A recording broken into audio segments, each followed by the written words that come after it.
It seems to me that $100 a barrel oil is already encouraging a lot of governments to think harder about the transition program. But there seem to be just two big barriers at the moment. One is base load and the fact that a lot of this renewable energy doesn't seem to be consistent. And the second is storage and batteries. And we just don't seem to have the breakthrough yet to solve the first problem. Yeah, thanks for having me on your show, and good morning, everyone. Yeah, I mean, you've zoomed in straight in on a couple of areas. I think the biggest challenge of all is that you are trying to rebalance an entire energy system very, very quickly and substitute for all of that Russian gas. And there is a short-term focus very much on energy security. And those actions do fall, I think, into three buckets. Those that are positive to the energy transition, those that are negative, and those that are neutral.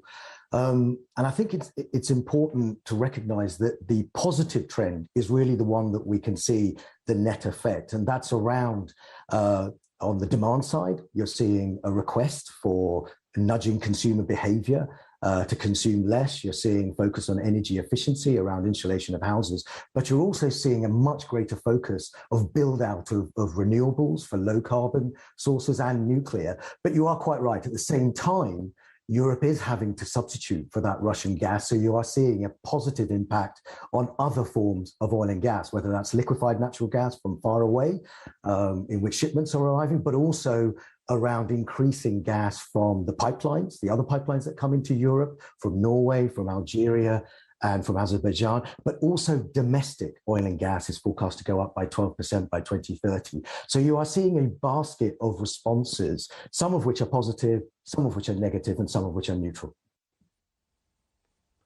Yeah, it's interesting. You make the point about the near-term need for energy security. And obviously what we've seen a lot of European governments do is not say, wow, I'm now going to ramp up expenditure on solar panels. What they've said is, I need to go to the Middle East and see if I can persuade some of these countries to give me more supplies to replace what I'm going to lose from Russia. Or I need to see the Americans start sending more LNG over the Atlantic to compensate from what I'm losing from Russia. So as you look at the reaction of European governments that are basically going on a global energy hunt, is it the right one? Are they doing the right thing at this stage? Or should they be putting more emphasis on the issues that come up in your report, how to replace this gas or coal or oil with wind or with solar or with ground source?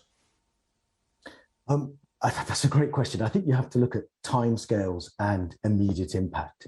So yes, there is an immediate energy security issue. And the only way to substitute for large amounts of Russian gas is to find gas from other sources. And that's where you see that the bulk of the replacement comes from liquefied natural gas from far-flung places. But at the same time, you are seeing quite a strong response, certainly from Europe and the UK, around the building out of renewables. But the difficulty with future production is you need to make the decisions today, but it takes some time. But you are seeing an impact on and a focus on recognizing that permitting and planning around renewables, which is onshore around solar and wind, and also offshore for wind, government commitments to decrease that permit and planning time so that actually we can decrease that timescale for bringing on renewables perhaps by 2025 to 2030.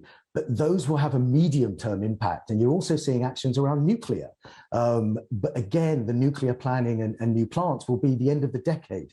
So you're trying to balance those short-term needs in which you have to go to gas from other sources, as well as the long-term needs in which you can build out renewables and nuclear, but it will be some time before those investment decisions can come through and add capacity. Hi, I'm Joanna Bersecci, and thank you for watching. You can check out more of our videos by clicking on the boxes on the screen. And don't forget to subscribe to our channel for more from CNBC International. Thank you for watching.